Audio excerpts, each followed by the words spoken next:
नमस्कार। देखिए, आज के इस वीडियो में वर्ल्ड ज्योग्राफी के सेशन को आगे बढ़ाते हुए हम आज के इस वीडियो में सभी ग्रहों के बारे में पढ़ेंगे और वो भी थ्योरी के साथ, और सभी महत्वपूर्ण पॉइंट्स को डिस्कस करेंगे जो एग्जाम में पूछा जाता है। इससे पहले हम लोग सूर्य के बारे में पढ़े थे इसके पहले वाले वीडियो में, तो आज हम लोग ग्रहों के बारे में पढ़ेंगे। तो चलिए अब वीडियो को शुरू करते हैं। अब आइए हम ग्रहों के बारे में जानते हैं कि ग्रह क्या होते हैं। तो देखिए, वैसे पिंड जो सूर्य या किसी अन्य तारों के चारों ओर परिक्रमा करते हैं तो उसको हम लोग ग्रह कहते हैं। देखिए, ग्रह का परिभाषा यही एक नहीं है, बहुत सारे ग्रह की परिभाषा है जिसको हम आगे जानेंगे वीडियो में। फिलहाल आप इतना समझिए कि सौरमंडल में वैसा पिंड जो सूर्य का या फिर किसी अन्य तारों के चारों ओर घूमता है यानी परिक्रमा करता है, तो उसी को हम लोग ग्रह के नाम से जानते हैं। ठीक है। ग्रहों के पास अपना प्रकाश नहीं होता है, अर्थात वो प्रकाशहीन होते हैं। कोई भी ग्रह हो वह प्रकाशहीन होता है और वह सूर्य के प्रकाश से प्राप्त करता है प्रकाश को, और उसके बाद वह चमकता है। ठीक है। कोई भी ग्रह है या फिर पिंड है सौरमंडल में तो वह सूर्य के प्रकाश से ही चमकता है। वर्तमान समय में हमारे सौरमंडल में कुल 8 ग्रह हैं। कितने ग्रह हैं? 8 ग्रह। जैसा कि आप ये भी जानते हैं कि 9 ग्रह था लेकिन एक ग्रह को हटा दिया गया है ग्रह की श्रेणी से, उसका कारण भी हम लोग जानेंगे।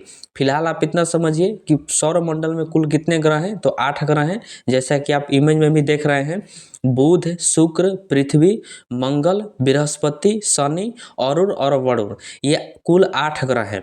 और इसमें जो है खास बात यह है कि आप जो है इसको लाइनिंग से याद रखिएगा। जैसा है ठीक उसी प्रकार आपको याद रखना है, ताकि जो भी मैं आपको ट्रिक बताऊं उसको आप आसानी से समझ सकें, और इसी पर आधारित है। अगर आप लाइनिंग से याद रखते हैं तो आपको कोई भी ट्रिक बताया जाएगा तो वो जो है आपको आसानी से याद हो जाएगा सभी पॉइंट्स। ठीक है। अब देखिए, जितने भी सौरमंडल में ग्रह हैं वो सभी के सभी सूर्य के चारों ओर घूमते हैं। ठीक है। सभी ग्रह जो है सूर्य के चारों ओर घड़ी के सुई के विपरीत दिशा में, अर्थात पश्चिम से पूर्व की ओर घूमते हैं। जितने भी सौरमंडल में ग्रह हैं वो सभी के सभी सूर्य के चारों ओर पश्चिम से पूर्व की दिशा में घूमते हैं, यानी घड़ी की सुई के विपरीत दिशा में। लेकिन 2 ऐसे ग्रह हैं, शुक्र और अरुण ग्रह, जो कि पूर्व से पश्चिम की ओर घूमते हैं, यानी घड़ी की सुई के दिशा में। यानी सभी ग्रहों के विपरीत ये घूमते हैं। देखिए, 8 ग्रह हैं। 8 ग्रहों में से 6 ग्रह जो है वो सूर्य के चारों तरफ पश्चिम से पूर्व की ओर घूमते हैं, यानी घड़ी की सुई के विपरीत दिशा में। लेकिन 2 ऐसे ग्रह हैं, शुक्र और अरुण ग्रह, जो पूर्व से पश्चिम की ओर घूमते हैं घड़ी की सुई के दिशा में। इस वजह से ये दोनों ग्रह जो है इंपॉर्टेंट हो जाता है, और इन दोनों को याद रखना भी आसान है। यदि आप इन सभी ग्रहों को लाइनिंग से याद रखिएगा तो देखिएगा कि शुरू से 2 नंबर और लास्ट से 2 नंबर जो ग्रह है वह 2 ग्रह सभी ग्रहों के विपरीत घूमते हैं। यानी शुरू से 2 नंबर पर कौन है? शुक्र है, और लास्ट से 2 नंबर पर कौन है? अरुण है। तो शुक्र और अरुण ग्रह जो है सभी ग्रहों के विपरीत घूमते हैं, यानी पूर्व से पश्चिम की ओर घूमते हैं सूर्य के चारों तरफ। ठीक है। तो इस तरह से आप इसको ध्यान में रखिएगा। उसके बाद देखिए कि मंगल और बृहस्पति ग्रह जो है, इन दोनों के बीच छोटे छोटे पिंडों का बेल्ट होता है। छोटे छोटे पिंड यानी चट्टानों का क्या होता है? बेल्ट होता है, जिसको क्षुद्र ग्रह की पेटी या फिर एस्टेरॉइड बेल्ट के नाम से जाना जाता है। जैसा कि आप इमेज में भी देख रहे हैं कि ये मंगल ग्रह और बृहस्पति ग्रह के बीच में जो है छोटे छोटे पिंडों का बेल्ट है, लाइनिंग है, जिसको एस्टेरॉइड बेल्ट या फिर क्षुद्र ग्रह की पेटी कहते हैं। ये वेरी वेरी इंपॉर्टेंट है। आपसे प्रश्न पूछेगा कि बताइए कि क्षुद्र ग्रह की पेटी किन 2 ग्रहों के बीच में पाया जाता है? तो मंगल ग्रह और बृहस्पति ग्रह के बीच में। उसके बाद हम देखते हैं सूर्य से दूरी के अनुसार ग्रहों का आरोही क्रम। आरोही क्रम का मतलब होता है बढ़ते क्रम। तो देखिए, सूर्य का सबसे नजदीक जो है वह है बुध ग्रह, उससे थोड़ा दूर है शुक्र, पृथ्वी, मंगल, बृहस्पति, शनि, अरुण और वरुण। ठीक है। तो देखिए, सूर्य का सबसे नजदीक ग्रह कौन सा है? बुध ग्रह। और सूर्य से सबसे दूर स्थित ग्रह कौन सा हो जाएगा? तो वह हो जाएगा वरुण ग्रह। ठीक है। तो इसको ध्यान रखिएगा। उसके बाद है आकार के अनुसार ग्रहों का अवरोही क्रम। अवरोही क्रम का मतलब होता है घटते क्रम।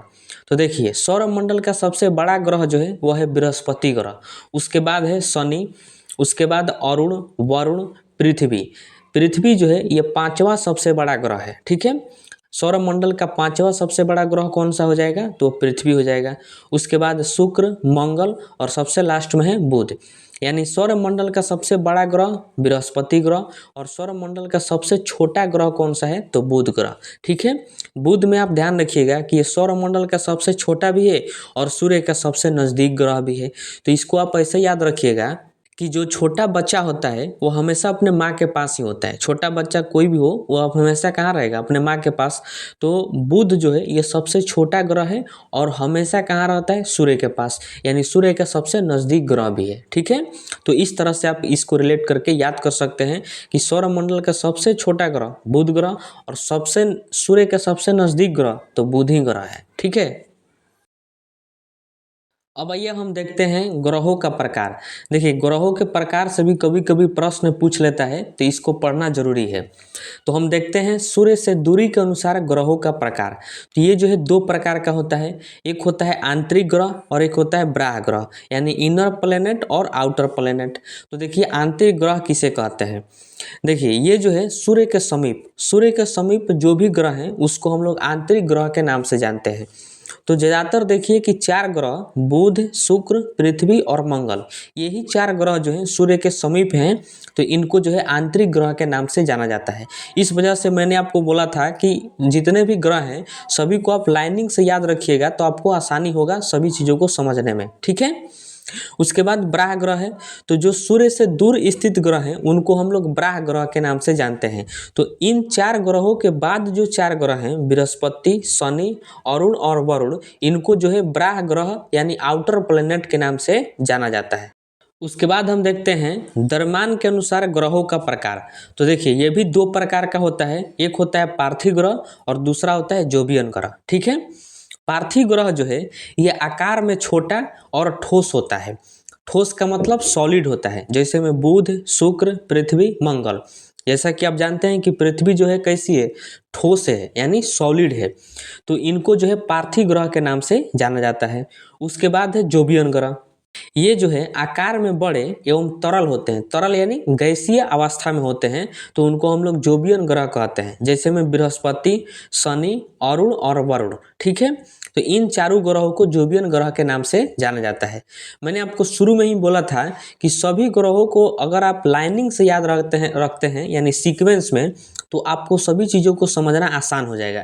जैसे देखिए, अगर आप लाइनिंग से याद रखिएगा तो शुरू के जो चार ग्रह हैं उन्हीं को तो हम लोग आंतरिक ग्रह कहते हैं और उसी को हम लोग पार्थिव ग्रह के नाम से भी जान रहे हैं। और उसके बाद का जो चार ग्रह है उसी को हम लोग बाह्य ग्रह कह रहे हैं यानी आउटर प्लेनेट, और उसी को हम लोग जोवियन ग्रह के नाम से भी जान रहे हैं। ठीक है, तो इस तरह से आप इसको याद रखिएगा, इससे प्रश्न पूछा जाता है। अब आइए हम सभी ग्रहों के बारे में एक एक करके पढ़ते हैं। तो हम सबसे पहले देखते हैं बुध ग्रह को। देखिए, यह सौरमंडल का सबसे छोटा एवं सूर्य के सबसे निकट ग्रह है। जैसा कि आप जानते हैं कि बुध ग्रह जो है ये सूर्य के पास ही है, यानी सबसे निकट है और सबसे छोटा ग्रह भी है बुध ग्रह। ठीक है, इसका कोई उपग्रह नहीं है। बुध ग्रह का ध्यान रखिएगा कि इसका कोई भी उपग्रह नहीं है। और यह सौरमंडल का सर्वाधिक तीव्र कक्षीय गति वाला ग्रह है, क्योंकि यह सूर्य का एक चक्कर सबसे कम समय 88 दिन में ही लगाता है। देखिए, यह सर्वाधिक तीव्र कक्षीय गति वाला ग्रह है, क्योंकि यह सूर्य का एक चक्कर जो है सबसे कम दिन में लगाता है सभी ग्रहों से, 88 दिन में। बाकी आप जितने भी ग्रह पढ़िएगा वो सभी के सभी कई वर्षों में सूर्य का एक चक्कर लगाते हैं, लेकिन बुध ग्रह जो है ये सबसे छोटा है और छोटा होने के कारण यह बहुत तेजी से घूमता है। इस वजह से यह सूर्य का एक चक्कर 88 दिन में ही पूरा कर लेता है। ठीक है, ध्यान रखिएगा इसको।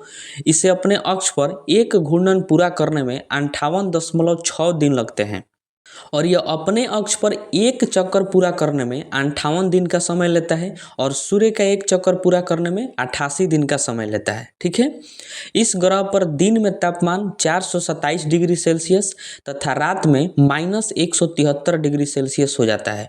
इस वजह से इस ग्रह पर जीवन संभव नहीं है। ध्यान दीजिए कि दिन में इसका तापमान बहुत ही अधिक हो जाता है 427 डिग्री सेल्सियस, और रात में इसका तापमान बहुत ही कम हो जा रहा है -173 273 डिग्री सेल्सियस। इस वजह से कहा जाता है कि बुध ग्रह पर कभी भी जीवन संभव नहीं हो सकता। ठीक है, और भी कारण है, क्योंकि यहाँ पर वायुमंडल नहीं है, बुध ग्रह पर वायुमंडल भी नहीं है, इस वजह से यहाँ पर जीवन संभव नहीं है। ठीक है, बुध का तापांतर सभी ग्रहों में सबसे अधिक है, लगभग 600 डिग्री सेल्सियस। तापांतर का मतलब होता है तापमान में अंतर को ही तापांतर कहा जाता है। तो जितने भी ग्रह हैं उन सभी ग्रहों में सबसे अधिक जो तापांतर है वो बुध ग्रह का है, 600 degree Celsius. Very very important है, इसको ध्यान रखिएगा। ठीक है, इसका द्रव्यमान पृथ्वी के द्रव्यमान का 1/18 है। इसका मतलब हुआ कि अगर कोई चीज पृथ्वी पर 18 केजी का है तो उसको बुध ग्रह पर ले जाएंगे तो वो 1 केजी का हो जाएगा, यानी 1 किलो का हो जाएगा। ये इसका मतलब हुआ, क्योंकि पृथ्वी से बहुत छोटा है बुध ग्रह, इस वजह से वजन भी उस पर क्या हो जाता है, कम हो जाता है पृथ्वी के अपेक्षा। ठीक है, और गुरुत्वाकर्षण पृथ्वी के 3/8 है, ये भी आपको ध्यान में रखना है। बुध ग्रह जो है इसका अधिकांश भाग धातु का बना है। किसका बना है, धातु का। वेरी वेरी इंपॉर्टेंट है, ध्यान रखना है कि बुध ग्रह का अधिकांश भाग किसका बना हुआ है, तो धातुओं का बना हुआ है। ठीक है, और एक पॉइंट आपको ध्यान में रखना है कि इस ग्रह पर नासा द्वारा 30 अप्रैल 2015 को एक अंतरिक्ष यान भेजा गया, और वह अंतरिक्ष यान जो है मानव रहित था, यानी उसमें कोई भी वैज्ञानिक नहीं थे, ना ही कोई मानव था। उसका नाम था मैसेंजर। उस अंतरिक्ष यान का नाम क्या था, मैसेंजर, जिसको 30 अप्रैल 2015 को नासा द्वारा भेजा गया था बुध ग्रह पर। और जैसे ही ये बुध ग्रह के पास गया मैसेंजर, तो बुध ग्रह से ही टकराकर वहीं पर जल गया, क्योंकि उसका तापमान जो है दिन में बहुत अधिक होता है, इस वजह से मैसेंजर टकरा के जल गया और नष्ट हो गया। तो वेरी वेरी इंपॉर्टेंट है, आपको ध्यान रखना है। आपसे यदि प्रश्न पूछे कि मैसेंजर किस ग्रह पर भेजा गया था, तो बुध ग्रह पर भेजा गया था नासा द्वारा। ठीक है,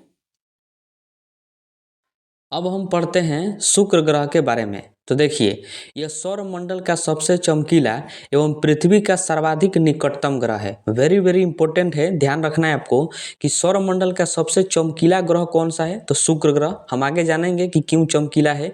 और यह पृथ्वी का सर्वाधिक निकटतम ग्रह है। जैसा कि आप इमेज में देख रहे हैं कि पृथ्वी के निकट में सबसे कौन है, तो शुक्र ग्रह है। ठीक है, तो पृथ्वी का सर्वाधिक निकटतम ग्रह शुक्र ग्रह हो जाएगा। ठीक है, इसका भी कोई उपग्रह नहीं है। जैसे बुध ग्रह का कोई भी उपग्रह नहीं था, तो ठीक उसी प्रकार शुक्र का भी कोई भी उपग्रह नहीं है। ठीक है, यह सूर्य का एक चक्कर 224.7 दिन में लगाता है।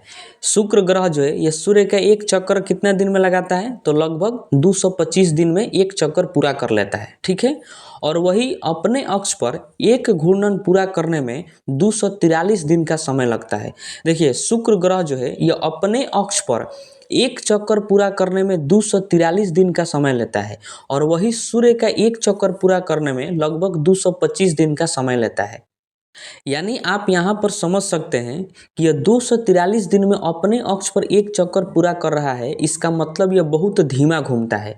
सभी ग्रहों में सबसे धीमा घूमने वाला ग्रह कौन सा हो जाएगा, तो शुक्र ग्रह हो जाएगा, क्योंकि यह अपने अक्ष पर देखिए कि 243 दिन इसको समय लगता है अपने अक्ष पर एक चक्कर पूरा करने में। ठीक है, तो यहीं से एक प्रश्न उठता है कि सबसे धीमा घूमने वाला ग्रह या फिर अपने अक्ष पर सबसे धीमा गति करने वाला ग्रह कौन सा है, तो वह है शुक्र ग्रह। ठीक है, यह आकार और द्रव्यमान के दृष्टि से पृथ्वी के समान है। शुक्र ग्रह जो है, शुक्र का और पृथ्वी का, इन दोनों का आकार और द्रव्यमान जो है लगभग समान है।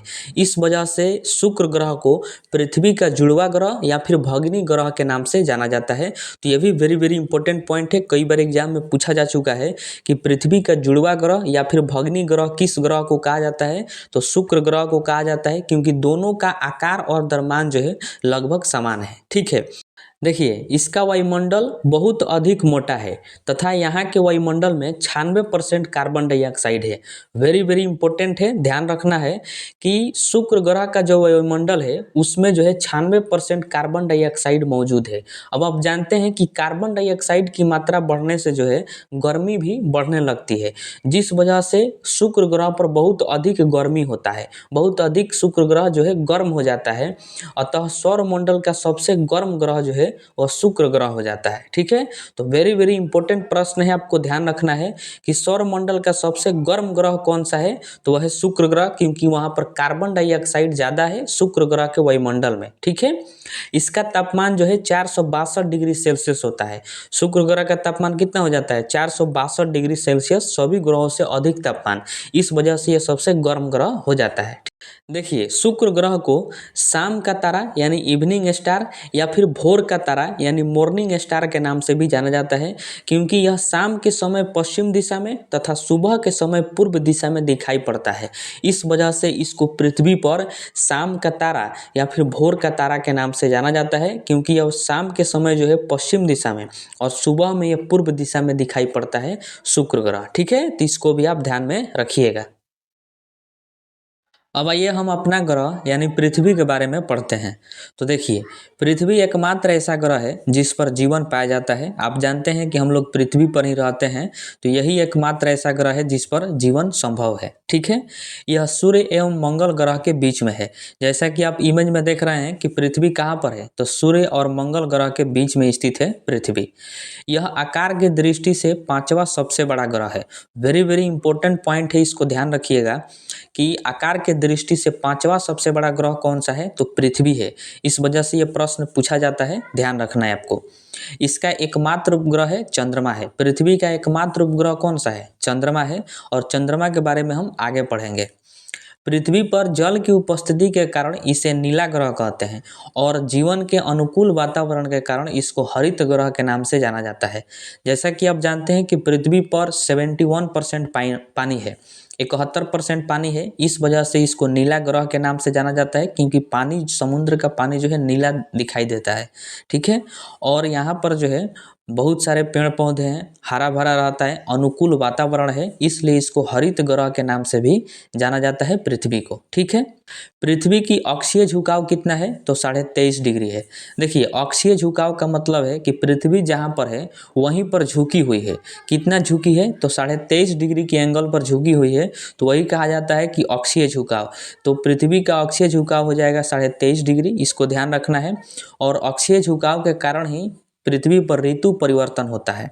ऋतु परिवर्तन होता है मतलब ठंडी गर्मी जो आता है वो अक्षीय झुकाव के कारण ही आता है। ठीक है, और पृथ्वी की अगर कक्षीय झुकाव की बात करें तो वह है 66.5 डिग्री। पृथ्वी का कक्षीय झुकाव कितना है, 66.5 डिग्री। अब कक्षीय झुकाव का मतलब क्या है कि पृथ्वी जो है वह सूर्य का चक्कर लगाती है, तो सूर्य का जब चक्कर लगाती है तो वह झुक कर लगाती है। उस कक्षा में क्या करती है, वो झुक कर लगाती है, तो उसी को हम कहते हैं कक्षीय झुकाव, और वह है 66.5 डिग्री के एंगल पर वो झुकी हुई है। अब आइए हम समझते हैं कि घूर्णन गति या फिर दैनिक गति क्या होता है।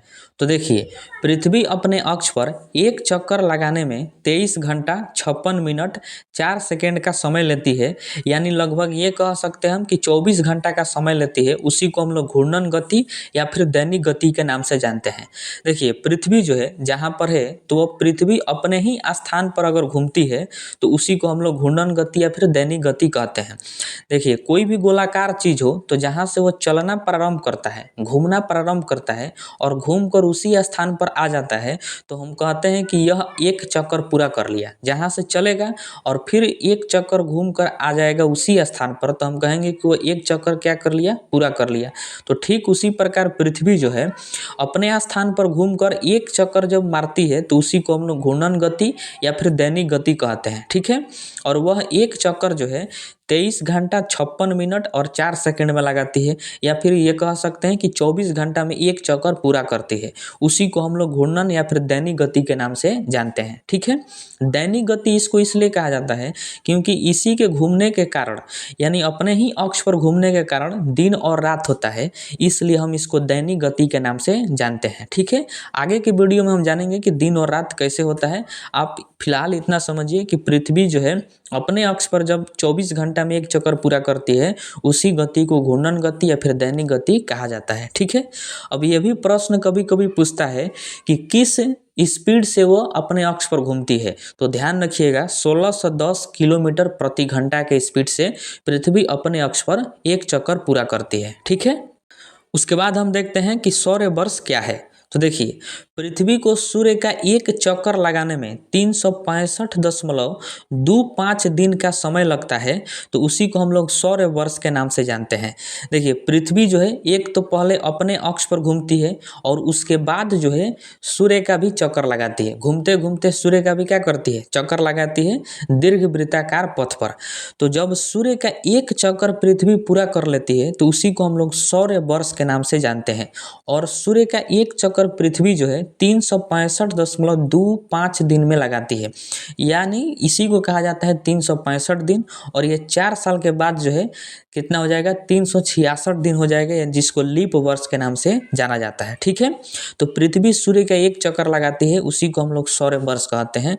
और किस स्पीड से लगाती है, तो 30 किलोमीटर प्रति सेकेंड के स्पीड से पृथ्वी जो है सूर्य का एक चक्कर पूरा करती है। ठीक है, पृथ्वी की सूर्य से दूरी की बात करें तो 14.96 करोड़ किलोमीटर है, यानी 14.96 करोड़ किलोमीटर है पृथ्वी से सूर्य की दूरी। इसको आप ध्यान रख सकते हैं या फिर इसको छोड़ भी सकते हैं, ज़्यादा इंपॉर्टेंट नहीं है। सूर्य के बाद पृथ्वी के सबसे नज़दीक तारा जो है प्रॉक्सिमा सेंचुरी है। देखिए सूर्य का सबसे नज़दीक तारा कौन सा हो जाएगा, प्रॉक्सिमा सेंचुरी। लेकिन सूर्य के बाद पृथ्वी का सबसे नज़दीक तारा कौन सा हो जाएगा, तो वह है प्रॉक्सिमा सेंचुरी। या फिर यह भी पूछा जा सकता है कि पृथ्वी का सबसे नज़दीक तारा तो सूर्य, और सूर्य के बाद कौन होगा, तो प्रॉक्सिमा सेंचुरी होगा। ठीक है, और पृथ्वी दिवस कब मनाया जाता है, तो 22 अप्रैल को मनाया जाता है, ये तो आपको पता ही होगा। अब आइए हम आगे देखते हैं मंगल ग्रह को। तो देखिए मंगल ग्रह 7वां सबसे बड़ा ग्रह है। जैसा कि आप जानते हैं कि 7वां सबसे बड़ा ग्रह कौन सा है, तो वह है मंगल ग्रह। इसे लाल ग्रह भी कहते हैं क्योंकि यहाँ आयरन ऑक्साइड बहुत अधिक है। देखिए मंगल ग्रह पर जो है आयरन ऑक्साइड की मात्रा बहुत ज़्यादा है, इस वजह से ये लाल प्रतीत होता है, इसलिए इसको हम लोग लाल ग्रह के नाम से जानते हैं। ऐसा नहीं है कि अब इसका तापमान बहुत अधिक है इस वजह से लाल दिखाई देता है, ऐसा गलती नहीं करना है। क्योंकि यहाँ पर आयरन ऑक्साइड बहुत अधिक है, इस वजह से ये लाल दिखता है। क्योंकि आयरन ऑक्साइड है इसलिए इसको हम लोग लाल ग्रह के नाम से जानते हैं। ठीक है, इसके 2 उपग्रह हैं, फोबोस और डिमोस। कई बार एग्जाम में पूछा जा चुका है कि फोबोस और डिमोस किनका उपग्रह है, तो मंगल ग्रह के उपग्रह हैं। ठीक है, डिमोस जो है ये सौर मंडल का सबसे छोटा उपग्रह है। ध्यान रखना है, ग्रह नहीं उपग्रह। सौर मंडल का सबसे छोटा उपग्रह कौन सा है, तो वह हो जाएगा डिमोस। ठीक है, मंगल ग्रह का भी अक्षीय झुकाव 25 डिग्री है, जो पृथ्वी के अक्षीय झुकाव से मिलता जुलता है, इसलिए यहाँ भी ऋतु परिवर्तन होता है। वेरी वेरी इंपॉर्टेंट पॉइंट है, ध्यान रखना है आपको। क्योंकि देखिए पृथ्वी का जो अक्षीय झुकाव है वह 23.5 डिग्री है और मंगल ग्रह का जो अक्षीय झुकाव है वो 25 डिग्री है। तो ज़्यादा का अंतर नहीं है, लगभग सेम ही है देखा जाए तो। इसलिए जो है मंगल ग्रह पर भी ऋतु परिवर्तन होता है। इसलिए प्रश्न पूछता है कि पृथ्वी के समान ऐसा कौन सा ग्रह है जहाँ पर ऋतु परिवर्तन होता है, तो वो मंगल ग्रह पर होता है। क्योंकि पृथ्वी का और मंगल ग्रह का दोनों का अक्षीय झुकाव में ज़्यादा का अंतर नहीं है। इसका 25 डिग्री है और पृथ्वी का अक्षीय झुकाव 23.5 डिग्री। इस वजह से दोनों पर जो है ऋतु परिवर्तन होता है। ठीक है, मंगल ग्रह पर 95% कार्बन डाइऑक्साइड मौजूद है, ध्यान रखना है इसको। सौरमंडल का सबसे बड़ा ज्वालामुखी ओलंपस मेसी एवं सबसे ऊंचा पर्वत निक्स ओलंपिया, ये दोनों जो है मंगल ग्रह पर ही है। ध्यान रखना है, वेरी वेरी इंपॉर्टेंट। कई बार ये पूछा जा चुका है कि सौरमंडल का सबसे बड़ा ज्वालामुखी का नाम क्या है, तो ओलंपस मेसी। और सौरमंडल का सबसे ऊंचा पर्वत कौन सा है, तो निक्स ओलंपिया।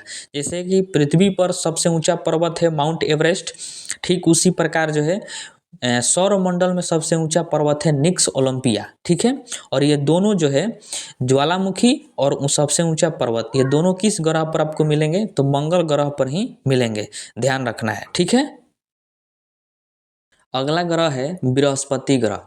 तो देखिए यह सौरमंडल का सबसे बड़ा ग्रह है, जो सूर्य से दूरी के क्रम में 5वां ग्रह है।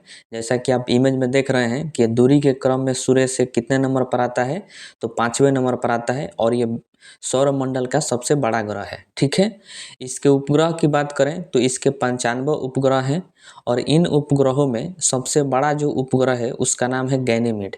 वेरी वेरी इंपॉर्टेंट है, ध्यान रखना है कि बृहस्पति के सबसे बड़ा उपग्रह का नाम क्या है, तो गैनीमीड है और यह पीला रंग का है। गैनीमीड का रंग कैसा है, पीला रंग का है। ठीक है, और 95 उपग्रहों में देखिएगा कि प्रथम 4 उपग्रह जो है उनको गैलीलियन उपग्रह कहते हैं, ठीक है।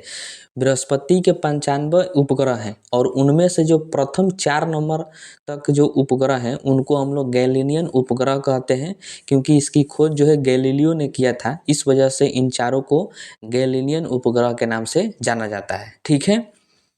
यह अपने अक्ष पर सर्वाधिक तेज गति से घूर्णन करने वाला ग्रह है। बृहस्पति जो है, जैसा कि आप जानते हैं कि कोई भी ग्रह हो तो वह 2 तरह से गति करता है, एक तो अपने अक्ष पर घूमेगा और दूसरा वो सूर्य के चारों ओर घूमेगा। तो बृहस्पति ग्रह जो है यह अपने अक्ष पर सबसे तेज गति से घूर्णन करता है।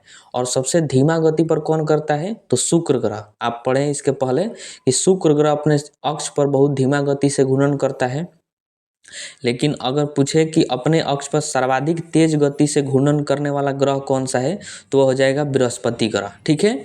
यह अपने अक्ष पर सबसे कम समय में यानी 10 घंटे में एक चक्कर पूरा कर लेता है। क्योंकि बृहस्पति ग्रह अपने अक्ष पर बहुत तेजी से घूमता है, इस वजह से यह 10 घंटा में ही अपने अक्ष पर एक चक्कर पूरा कर लेता है, ठीक है। यह सूर्य का एक चक्कर 11.86 वर्ष में लगाता है। बृहस्पति ग्रह जो है वो सूर्य का चक्कर कितने वर्ष में लगाता है, लगभग 12 वर्ष में एक चक्कर पूरा करता है। इसके वायुमंडल सफ़ेद, पीले, लाल एवं नीले दिखते हैं। कभी कभी ये सफ़ेद, पीले, लाल या फिर नीले रंग के भी दिखाई देते हैं बृहस्पति के वायुमंडल, ठीक है। बृहस्पति के वलय को जोवियन वलय कहते हैं। अब देखिए वलय क्या होता है, देखिए किसी भी ग्रह जो है उस ग्रह के चारों तरफ जो है छोटे छोटे पिंड, प्रकाशनुमा पिंड, ये एक संरचना होता है जो ग्रह का चक्कर लगाते हैं और ये प्रकाश की तरह दिखाई देते हैं, ये संरचना है। उन्हीं को हम लोग वलय कहते हैं। जैसा कि आप इमेज में देख रहे हैं कि ये क्या है, वलय है, ठीक है। तो बृहस्पति का जो वलय है उसको हम लोग जोवियन वलय कहते हैं। वेरी वेरी इंपॉर्टेंट है, ध्यान रखना है, ठीक है। और जोवियन वलय की खोज जो है वायेजर 1 स्पेस प्रोब ने किया था। किसने किया था, Voyager 1 space probe. Very very important है, ध्यान रखना है। अगला ग्रह है शनि ग्रह।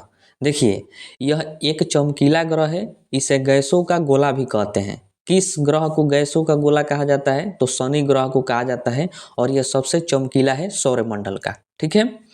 इसके उपग्रह की बात करें तो 146 उपग्रह हैं। वेरी वेरी इंपॉर्टेंट है। सभी ग्रहों में सबसे अधिक किन ग्रहों का उपग्रह है, तो शनि ग्रह का, क्योंकि इसका जो है 146 उपग्रह है, ठीक है। इन उपग्रहों में टाइटन सबसे बड़ा उपग्रह है। जो 146 उपग्रह है इनमें जो है सबसे बड़ा उपग्रह कौन सा है, तो उसका नाम है टाइटन। ध्यान रखना है, बहुत ज़्यादा इंपॉर्टेंट है, कई बार एग्जाम में ये पूछा जा चुका है कि शनि का सबसे बड़ा उपग्रह कौन सा है, तो टाइटन है। इसकी खोज जो है क्रिश्चियन हाइजेन ने किया था। टाइटन की खोज किसने किया था, तो क्रिश्चियन हाइजेन ने, ठीक है। यह सौरमंडल का एकमात्र उपग्रह है जिस पर पृथ्वी के समान वायुमंडल एवं गुरुत्वाकर्षण पाया जाता है। वेरी वेरी इंपॉर्टेंट है। यदि आपसे प्रश्न पूछे कि वैसा एक उपग्रह का नाम बताइए जिस पर पृथ्वी के समान वायुमंडल और गुरुत्वाकर्षण हो, तो उसका नाम है टाइटन। और टाइटन जो है शनि का उपग्रह है, ठीक है। अन्य उपग्रह की बात करें इसका, तो मीमांसा है, एनसेलेडस है, तेथिस है, फोबे है, ये अन्य उपग्रह हैं शनि के। इनको जो है ऑप्शन में दिया जाता है, इससे प्रश्न पूछा जाता है। यह अपने अक्ष पर 10 घंटा 33 मिनट में एक चक्कर लगाता है। शनि जो है यह अपने अक्ष पर 10 घंटा 33 मिनट में लगभग 10.5 घंटा में एक चक्कर पूरा कर लेता है अपने अक्ष पर, ठीक है। तथा सूर्य का यह एक चक्कर 29.5 वर्ष में लगाता है। लगभग 29.5 वर्ष में यह सूर्य के एक चक्कर को पूरा करता है। इसके चारों ओर प्रकाश वाली वलय होती है। अभी आप जाने कि वलय क्या होता है। जैसा कि आप इमेज में देख रहे हैं कि शनि का जो वलय है वो प्रकाश की तरह है, प्रकाशनुमा दिखाई पड़ता है और इसकी संख्या जो है 7 है। ये एग्जाम में पूछा जा चुका है कि शनि के वलय की संख्या कितनी है, तो 7 है। देखिए हम जितने भी पॉइंट्स बता रहे हैं वो सभी के सभी जो है इम्पोर्टेंट है। उससे कई बार एग्जाम में प्रश्न पूछा गया है और आगे भी पूछे जाने की संभावना है। इसलिए वीडियो को ध्यान से देखिएगा और जितना भी आपको बताया जा रहा है सभी आप आसानी से याद कर लीजिएगा, ठीक है। अब हम देखते हैं अरुण ग्रह को। तो देखिए इसकी खोज जो है 1781 ईस्वी में विलियम हर्शेल ने किया था। अरुण ग्रह की खोज किसने किया था, तो विलियम हर्शेल ने किया था 1781 ईस्वी में। वेरी वेरी इंपॉर्टेंट है। अगर इसकी उपग्रह की बात करें तो इसके जो है 27 उपग्रह हैं। अरुण के कितने उपग्रह हैं, 27। यह अपने अक्ष पर पूर्व से पश्चिम की ओर घूमता है। देखिए, मैंने आपको शुरू में ही बताया था कि दो ग्रह ऐसे हैं, अरुण और शुक्र ग्रह, जो सभी ग्रहों के विपरीत घूमते हैं। जितने भी ग्रह हैं वह सभी जो है अपने अक्ष पर पश्चिम से पूर्व की दिशा में घूमते हैं, लेकिन अरुण और शुक्र ग्रह ऐसे ग्रह हैं जो पूर्व से पश्चिम की ओर घूमते हैं। इसलिए इस ग्रह पर सूर्योदय पश्चिम में तथा सूर्यास्त जो है पूर्व में होता है। क्योंकि देखिए, पृथ्वी पर अगर सूर्योदय की बात करें तो वह पूर्व में होता है, और सूर्यास्त की बात करें तो पश्चिम में होता है। लेकिन अरुण और शुक्र ग्रह जो है सभी ग्रहों के विपरीत घूमते हैं। इस वजह से अरुण और शुक्र ग्रह पर सूर्योदय जो है पश्चिम में होता है तथा सूर्यास्त जो है पूर्व में होता है। ठीक है। यह अपने अक्ष पर 17 घंटा 14 मिनट में एक चक्कर लगाता है। अरुण ग्रह जो है अपने अक्ष पर 17 घंटा में एक चक्कर पूरा कर लेता है, और सूर्य के चारों ओर एक चक्कर लगाने में इसे 84 वर्ष लगता है। अरुण ग्रह जो है 84 वर्ष में सूर्य का एक चक्कर पूरा करता है। ठीक है। अरुण के भी वलय हैं जिनकी संख्या जो है 10 है। वेरी वेरी इंपॉर्टेंट है। अरुण ग्रह के वलयों की संख्या कितनी है? 10 है। और वलय जो है ग्रह के चारों ओर प्रकाशनुमा एक संरचना होती है जो छोटे छोटे पिंडों से बनी होती है, उसी को हम लोग वलय कहते हैं। और इन 10 वलय में जो है प्रमुख है अल्फा, बीटा, गामा और इप्सिलॉन। इनको याद रखिएगा, इनसे प्रश्न जो है पूछा जा सकता है। ठीक है। अब हम देखते हैं सबसे लास्ट ग्रह वरुण ग्रह को। देखिए, इसकी खोज जो है जॉन गाले ने की थी। वरुण ग्रह की खोज किसने किया था? तो जॉन गाले ने। यह सूर्य से सबसे दूर स्थित ग्रह है। जैसा कि आप इमेज में देख रहे हैं कि सूर्य का सबसे दूर स्थित ग्रह कौन है? वरुण ग्रह है, जो बहुत ठंडा है। देखिए, सूर्य से बहुत दूर है, इस वजह से ये क्या है? बहुत ठंडा है। अर्थात ये सौरमंडल का सबसे ठंडा ग्रह है वरुण ग्रह। ध्यान रखना है आपको। इसके उपग्रह की बात करें तो इसके 14 उपग्रह हैं, जिनमें प्रमुख है ट्रिटॉन और मैरिड। ये दोनों जो है प्रमुख हैं, और ये दोनों वरुण के उपग्रह हैं। ठीक है। इसका घनत्व एवं द्रव्यमान अरुण ग्रह के समान है, इसलिए अरुण एवं वरुण ग्रह को जुड़वा ग्रह कहते हैं। देखिए, अरुण ग्रह और वरुण ग्रह दोनों एक ही पास है, और दोनों का द्रव्यमान और घनत्व जो है दोनों का लगभग सेम है। इस वजह से इन दोनों को जो है जुड़वा ग्रह के नाम से भी जाना जाता है। ध्यान रखिएगा, इससे एग्जाम में प्रश्न पूछा जा चुका है। और यह अपने अक्ष पर एक चक्कर 15 घंटा 57 मिनट में लगाता है। लगभग 16 घंटा में एक चक्कर अपने अक्ष पर पूरा कर लेता है। और वही सूर्य की बात करें तो यह सूर्य का एक चक्कर 164.79 वर्ष में लगाता है। लगभग 165 वर्ष में यह सूर्य का एक चक्कर पूरा करता है, क्योंकि बहुत दूर स्थित है तो अधिक समय लगता है इसको एक चक्कर पूरा करने में सूर्य का। इसके वायुमंडल में अमोनिया पाया जाता है। यह भी इम्पोर्टेंट है, आपसे पूछेगा कि निम्नलिखित में से किस ग्रह में अमोनिया का मात्रा अधिक है या फिर अमोनिया पाया जाता है? तो वह है वरुण ग्रह। ठीक है। अब आइए हम समझते हैं सौरमंडल के 9वां ग्रह प्लूटो के बारे में, कि इसके ग्रह के दर्जा को समाप्त क्यों किया गया। तो देखिए, प्लूटो की खोज 1930 ईस्वी में क्लाइड ट्रॉम्बेग ने की थी। किसने किया था? तो क्लाइड ट्रॉम्बेग ने प्लूटो की खोज किया था। इसके द्वारा सूर्य का चक्कर लगाने के चलते इसे ग्रह का दर्जा दिया गया था। जैसा कि आप जानते हैं कि सौरमंडल में कोई भी पिंड यदि सूर्य का चक्कर लगाता है तो उसको हम लोग ग्रह के नाम से जानते हैं। तो प्लूटो भी सूर्य का चक्कर लगाता है, इस वजह से इसको ग्रह कहा गया था। लेकिन बाद में जाकर वैज्ञानिकों ने कहा कि यह ग्रह नहीं है। अब जानिए कि क्यों कहा था। तो देखिए, 24 अगस्त 2006 को आईएयू का सम्मेलन हुआ था। आईएयू का मतलब होता है इंटरनेशनल एस्ट्रोनॉमिकल यूनियन। इसका सम्मेलन हुआ और वैज्ञानिकों द्वारा प्लूटो के ग्रह के दर्जा को समाप्त कर दिया गया, और इसका एक नया नाम रखा गया 134-340। ठीक है। यही 2006 के बाद इसका नया नाम रखा गया था 134-340। ये प्लूटो का नया नाम था। और इन्होंने कहा कि यह ग्रह नहीं है। क्यों कहा था? समझिए। क्योंकि वैज्ञानिकों द्वारा कहा गया कि सौरमंडल में उस पिंड को ग्रह कहा जाता है जो सूर्य की परिक्रमा करने के साथ साथ विशाल हो। विशाल का मतलब बहुत बड़ा हो और गोलाकार हो, तथा वह किसी दूसरे ग्रह की कक्षा को न काटे। ठीक है। तो उसको हम लोग ग्रह कहेंगे। आईएयू का सम्मेलन हुआ था 2006 में, जिसमें बहुत सारे वैज्ञानिक आए थे विभिन्न देशों के, और उन्होंने एक अलग सा परिभाषा दिया ग्रहों की और कहा कि हम उस पिंड को सौरमंडल में ग्रह कहेंगे जो सूर्य की परिक्रमा तो करता हो और उसके साथ विशाल हो और गोलाकार हो, मतलब बहुत बड़ा हो और गोलाकार हो, तथा वो जब चक्कर लगा रहा हो तो वह किसी दूसरे पिंड की कक्षा को न काटता हो, मतलब किसी दूसरे की कक्षा में प्रवेश न करे, वह अपने ही कक्षा में सूर्य का चक्कर लगाए, तो उसी को हम लोग ग्रह के नाम से जानेंगे या फिर उसी को हम लोग ग्रह की दर्जा देंगे। ठीक है, लेकिन प्लूटो में ऐसा कुछ नहीं था, क्योंकि यह जो है केवल और केवल सूर्य का केवल चक्कर लगाता था, बस यही एक गुण था, बाकी कोई भी प्लूटो के पास गुण नहीं था। जैसे आकार में ये चंद्रमा से छोटा था, बहुत बड़ा नहीं था, विशाल नहीं था, और ये चंद्रमा से सोचिए कि छोटा था, यानी पृथ्वी ग्रह है और पृथ्वी का एकमात्र उपग्रह चंद्रमा है और उस उपग्रह से भी छोटा था प्लूटो। इसलिए वैज्ञानिकों ने कहा कि ये तो आकार में बड़ा नहीं है, विशाल नहीं है, चंद्रमा से छोटा है। उसके बाद यह इसकी कक्षा जो है वृत्ताकार नहीं थी, वृत्ताकार मतलब गोलाकार नहीं थी, चौपटी थी, इस वजह से ये दूसरे कक्षा में प्रवेश कर जा रहा था किसी दूसरे पिंड के, इसलिए वैज्ञानिकों ने कहा कि यह ग्रह नहीं है।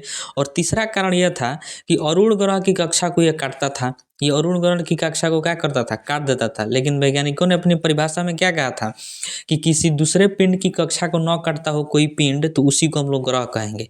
तो प्लूटो के पास केवल एक ही था कि सूर्य का चक्कर लगाता था, बाकी और कुछ भी इसके पास नहीं था। इसलिए वैज्ञानिकों ने पूरे सामूहिक रूप से कहा 2006 में IAU के सम्मेलन में कि प्लूटो जो है ग्रह नहीं है। ठीक है, अब आइए हम समझते हैं कि उपग्रह क्या होता है, यानी सैटेलाइट्स। जैसा कि आप जानते भी हैं कि वैसा पिंड जो ग्रहों का चक्कर लगाता हो तो उसी को हम लोग क्या कहते हैं, उपग्रह कहते हैं। यह जो है सूर्य के प्रकाश से चमकते हैं। उपग्रह, कोई भी उपग्रह हो सूर्य के प्रकाश से चमकता है। पृथ्वी का एकमात्र उपग्रह कौन सा है, चंद्रमा है। ठीक है, अब हम पढ़ते हैं चंद्रमा के बारे में।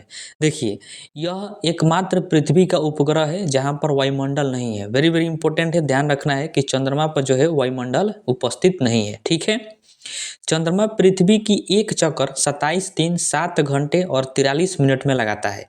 चंद्रमा जो है वो पृथ्वी का चक्कर लगाता है, क्योंकि पृथ्वी का उपग्रह है चंद्रमा, तो वह 27 दिन 7 घंटे 43 मिनट का समय लेता है एक चक्कर को पूरा करने में। चंद्रमा एवं पृथ्वी के बीच की औसत दूरी जो है वो 3,84,000 किलोमीटर है। वेरी वेरी इंपॉर्टेंट है, याद रखना है आपको, ये एग्जाम में पूछा जा चुका है कि चंद्रमा एवं पृथ्वी के बीच की औसत दूरी कितना है, तो 3,84,000 किलोमीटर। ठीक है, चंद्रमा पर काले धाबे वाले क्षेत्र को शांति सागर कहते हैं। जैसा कि आप इमेज में देख रहे हैं कि जहाँ जहाँ पर अंधेरा टाइप का है, धाबा टाइप का है, उसको हम लोग शांति सागर के नाम से जानते हैं। ये भी एग्जाम में पूछा जा चुका है, ध्यान रखना है आपको। चंद्रमा की सतह एवं उसके आंतरिक भाग की स्थिति का अध्ययन सेनोलॉजी कहलाता है। सेलेनोलॉजी जो है वो चंद्रमा की सतह एवं उसके आंतरिक भाग की स्थिति का अध्ययन को कहते हैं। चंद्रमा का सबसे ऊंचा पर्वत जो है लिब्नटीज पर्वत है। चंद्रमा का सबसे ऊंचा पर्वत कौन है, लिब्नटीज पर्वत। चंद्रमा पर जाने वाला प्रथम मानव युक्त चंद्रयान अपोलो 11 है। ठीक है, जिसमें नील आर्मस्ट्रॉन्ग एवं एडविन बज एल्ड्रिन थे। जैसे कि देखिए कि चंद्रमा पर जो प्रथम मानव युक्त चंद्रयान भेजा गया था उसका नाम था अपोलो 11, और उसमें जो है नील आर्मस्ट्रॉन्ग थे और एडविन बज एल्ड्रिन थे। इसीलिए पूछा जाता है कि चंद्रमा पर पहुंचने वाला प्रथम व्यक्ति कौन है, तो नील आर्मस्ट्रॉन्ग है। ठीक है, अब आइए हम चंद्रमा से संबंधित कुछ महत्वपूर्ण पॉइंट्स को जान लेते हैं जिससे एग्जाम में प्रश्न पूछा जाता है। देखिए, चंद्रमा की स्थिति को जानने के लिए, वहाँ की मिट्टी के बारे में जानने के लिए बहुत सारे चंद्रयान को भेजा गया था हमारे देश के वैज्ञानिकों द्वारा या फिर किसी भी देश के वैज्ञानिकों द्वारा। उसमें से है हमारे देश के द्वारा भेजा गया था चंद्रयान 1। बहुत सारे चंद्रयान भेजा गया था, सबके बारे में हम पढ़ेंगे। पहले हम देखते हैं चंद्रयान 1 को भेजा गया था और ये सफल भी रहा था। ठीक है, इसको जो है लॉन्च किया गया था 22 अक्टूबर 2008 में। चंद्रयान 1 को कब लॉन्च किया गया, तो 22 अक्टूबर 2008 में। और कहाँ से लॉन्च किया गया था, तो सतीश धवन उपग्रह प्रक्षेपण केंद्र। आप जानते हैं कि यह श्रीहरिकोटा यानी आंध्र प्रदेश में है, तो वहीं से चंद्रयान 1 को लॉन्च किया गया था। और किस रॉकेट द्वारा लॉन्च किया गया था, यह भी पूछा जाता है एग्जाम में, तो ध्रुवीय अंतरिक्ष प्रक्षेपण यान। ध्रुवीय अंतरिक्ष प्रक्षेपण यान को ही PSLV C11 कहा जाता है। ठीक है, ध्यान रखना है कि चंद्रयान 1 को किस रॉकेट द्वारा लॉन्च किया गया था, तो PSLV C11 या फिर C11 के द्वारा। ठीक है। यह एक ऑर्बिटर मिशन था, यानी चंद्रमा का चक्कर लगाना था इसको। चंद्रयान 1 का मिशन क्या था कि ये चंद्रमा का केवल क्या करेगा, चक्कर लगाना था। और इसका लक्ष्य क्या था कि चंद्रमा पर जल की उपलब्धि की जांच करना, कि चंद्रमा पर जल है कि नहीं है। तो ये सफलतापूर्वक जांच कर लिया था और चंद्रमा पर पानी उपस्थित है, ये चंद्रयान 1 के द्वारा था। ठीक है, और ये सफल भी रहा था। अब आइए हम समझते हैं चंद्रयान 2 के बारे में। इसको चंद्रमा पर दूसरी बार भेजा गया था इसरो के द्वारा। देखिए चंद्रयान 2 को लॉन्च कब किया गया था, तो 22 जुलाई 2019 में चंद्रयान 2 को लॉन्च किया गया था। वेरी वेरी इंपॉर्टेंट है, लॉन्च टाइम आपको ध्यान रखना है, 22 जुलाई 2019 को। और कहाँ से लॉन्च किया गया था, तो सतीश धवन उपग्रह प्रक्षेपण केंद्र, आंध्र प्रदेश, श्रीहरिकोटा में है। ठीक है, और किस रॉकेट द्वारा, तो GSLV मार्क 111M1 से चंद्रयान 2 को लॉन्च किया गया था। वेरी वेरी इंपॉर्टेंट है, रॉकेट जो है पूछता है एग्जाम में कि चंद्रयान 2 को किस रॉकेट से लॉन्च किया गया था, तो GSLV मार्क 111M1 से लॉन्च किया गया था। ठीक है, और इसका मिशन क्या था, तो orbiter plus lander plus rover. Lander था विक्रम और रोवर था प्रज्ञान। तो ये इसका मिशन था। देखिए इसका मिशन था कि चक्कर लगाना है, उसके बाद चंद्रमा पर उतरना है और उतरकर चलना है। इसलिए 3 चीज़ों को लगाया गया था। ऑर्बिटर जो है ये चंद्रमा का चक्कर लगाता, और लैंडर चंद्रमा पर उतरता, और रोवर जो है उतर कर उस पर चलता। ठीक है, तो ये इसका मिशन था चंद्रयान 2 का। यह 7 सितंबर 2019 को चंद्रमा की कक्षा में प्रवेश कर गया। वेरी वेरी इंपॉर्टेंट है, चंद्रयान 2 जो है चंद्रमा की कक्षा में प्रवेश कब किया, ये वाला पॉइंट ध्यान रखना है, 7 सितंबर 2019 को। और चंद्रमा के दक्षिणी ध्रुव पर सफलतापूर्वक लैंड भी कर गया। लेकिन लैंड करने के बाद और अपने गंतव्य स्थान के 2 किलोमीटर पहले इसरो का इससे संपर्क टूट गया। देखिए चंद्रयान 2 का था कि वो चक्कर लगाएगा, उसके बाद वहाँ पर लैंड करेगा और उसके बाद वहाँ पर चल के सब मिट्टी के बारे में जांच करेगा। लेकिन यह चक्कर लगाया, आसानी से उतर भी गया, लेकिन अपने स्थान पर पहुँचने से 2 किलोमीटर पहले ही इसरो का इससे संपर्क टूट गया और यह जो है सफल नहीं हो सका। तो चंद्रयान 2 जो है पूरा सफल नहीं हुआ था, आधा सफल हुआ था, ये आपको ध्यान रखना है। ठीक है, यह चंद्रमा के जिस स्थान से टकराया था उसे तिरंगा पॉइंट कहा गया। देखिए जैसे ही चंद्रमा पर चंद्रयान 2 उतरा था, उस स्थान को यानी जिस स्थान से टकराया था उसको हम लोग तिरंगा पॉइंट के नाम से जानते हैं। वेरी वेरी इंपॉर्टेंट है, आपको ध्यान रखना है। अब आइए हम पढ़ते हैं चंद्रयान 3 के बारे में। देखिए इसको लॉन्च किया गया था 14 जुलाई 2023 को। ठीक है, चंद्रयान 3 को कब लॉन्च किया गया, तो 14 जुलाई 2023 को। कहाँ से, तो वहीं से लॉन्च किया गया था, सतीश धवन उपग्रह प्रक्षेपण केंद्र, आंध्र प्रदेश, श्रीहरिकोटा से। ठीक है, और किस रॉकेट द्वारा, तो LVM-3M4 से। वेरी वेरी इंपॉर्टेंट है, चंद्रयान 3 को LVM-3M4 से जो है लॉन्च किया गया था इसी रॉकेट के द्वारा। और इसका मिशन था लैंडर प्लस रोवर, यानी उस पर लैंड करना था चंद्रमा पर और उसके बाद उस पर चलना था। ये चंद्रयान 3 का मिशन था। देखिए यह चंद्रमा के दक्षिणी ध्रुव पर 23 अगस्त 2023 को सफलतापूर्वक लैंड कर गया। चंद्रयान 3 जो है ये 23 अगस्त को और 2023 में सफलतापूर्वक चंद्रमा के दक्षिणी ध्रुव पर लैंड कर गया। इसी के साथ भारत जो है चंद्रमा के दक्षिणी ध्रुव पर अंतरिक्ष यान भेजने वाला विश्व का पहला देश बन गया।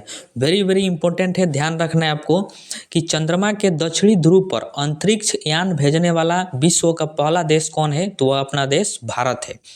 और चांद पर पहुंचने वाला विश्व का चौथा देश बन गया भारत। तो इस दृष्टि से देखा जाए तो अंतरिक्ष यान भेजने वाला दक्षिणी ध्रुव पर विश्व का पहला देश कौन है चंद्रमा पर, तो वह अपना देश भारत है। और विश्व का चौथा देश कौन है जो चंद्रमा पर पहुंचा है, तो अभी भारत है। इस तरह से आपसे प्रश्न पूछेगा। देखिए चंद्रयान 3 जिस सतह पर उतरा उसको शिव शक्ति स्थल कहा गया। ये मोदी जी के द्वारा नाम दिया गया था कि चंद्रयान 3 जो है चंद्रमा के जिस सतह पर उतरा था उसको कहा गया था शिव शक्ति स्थल। ठीक है, और 23 अगस्त को यानी जब चंद्रमा सफलतापूर्वक लैंड किया था चंद्रयान 3 23 अगस्त 2023 में, तो उसी 23 अगस्त को राष्ट्रीय अंतरिक्ष दिवस के रूप में मनाया जाता है भारत में। यह भी आपको ध्यान रखना है कि राष्ट्रीय अंतरिक्ष दिवस कब मनाया जाता है, तो 23 अगस्त को मनाया जाता है। अब आइए हम समझते हैं लघु ग्रह या फिर क्षुद्र ग्रह किसे कहते हैं, यानी एस्टेरॉइड्स। देखिए, वैसे छोटे छोटे आकाशीय पिंड जो सूर्य की परिक्रमा करते हैं तो उसको जो है लघु ग्रह कहते हैं। देखिए, बड़े बड़े जो पिंड सूर्य की चक्कर लगाते हैं तो उनको हम ग्रह कहते हैं, क्योंकि आकार में वो बड़े होते हैं, विशाल होते हैं।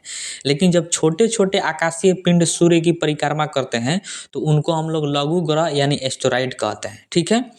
सबसे ज़्यादा क्षुद्र ग्रह जो है मंगल एवं बृहस्पति ग्रह के बीच में पाए जाते हैं, जिन्हें क्षुद्र ग्रह की पेटी कहते हैं। आप वीडियो में शुरू में ही पढ़े हैं कि मंगल एवं बृहस्पति ग्रह के बीच आप देखे थे कि बहुत छोटे छोटे पिंड होते हैं, तो उन्हीं को हम लोग क्षुद्र ग्रह कहते हैं, या फिर उसी को जो है क्षुद्र ग्रह की पेटी के नाम से जाना जाता है। ठीक है। इनका निर्माण जो है बड़े ग्रहों के टूटने फूटने से होता है, तभी तो ये छोटे होते हैं, और ये कभी कभी पृथ्वी पर आके गिर जाते हैं, जिससे बड़े बड़े गड्ढे हो जाते हैं। ये जो है कभी कभी पृथ्वी पर आकर गिरते हैं, जिससे गड्ढा हो जाता है और उसमें पानी लगने लगता है, या फिर नीचे से वो सरक जाता है, नीचे से पानी आने लगता है जो झील का रूप ले लेता है।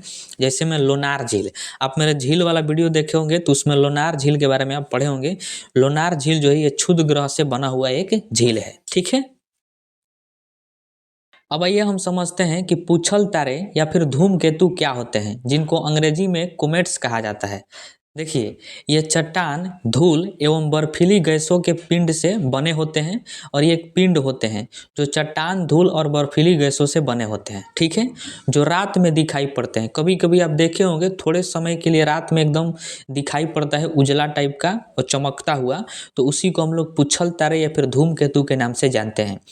यह सूर्य का परिभ्रमण करते हैं, यानी सूर्य के ये चक्कर लगाते हैं, तथा इनकी लंबी पूंछ होती है, इसलिए इनको पूछल तारा कहा जाता है। आप देखे होंगे कभी कभी एक बाइक आपको दिखाई पड़ता है चमकता हुआ, और उसमें से उसके पीछे जो है पूंछ की तरह बढ़ता हुआ दिखाई पड़ता है, इसलिए उसको हम पूछल तारा के नाम से जानते हैं।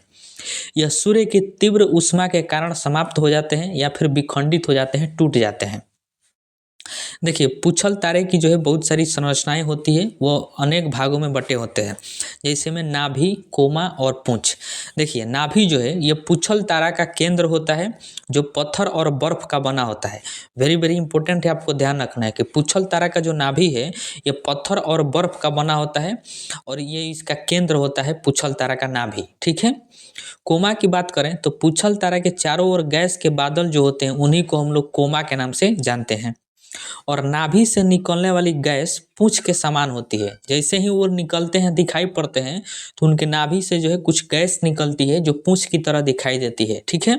इसलिए उसको हम लोग पूछल तारा के नाम से जानते हैं।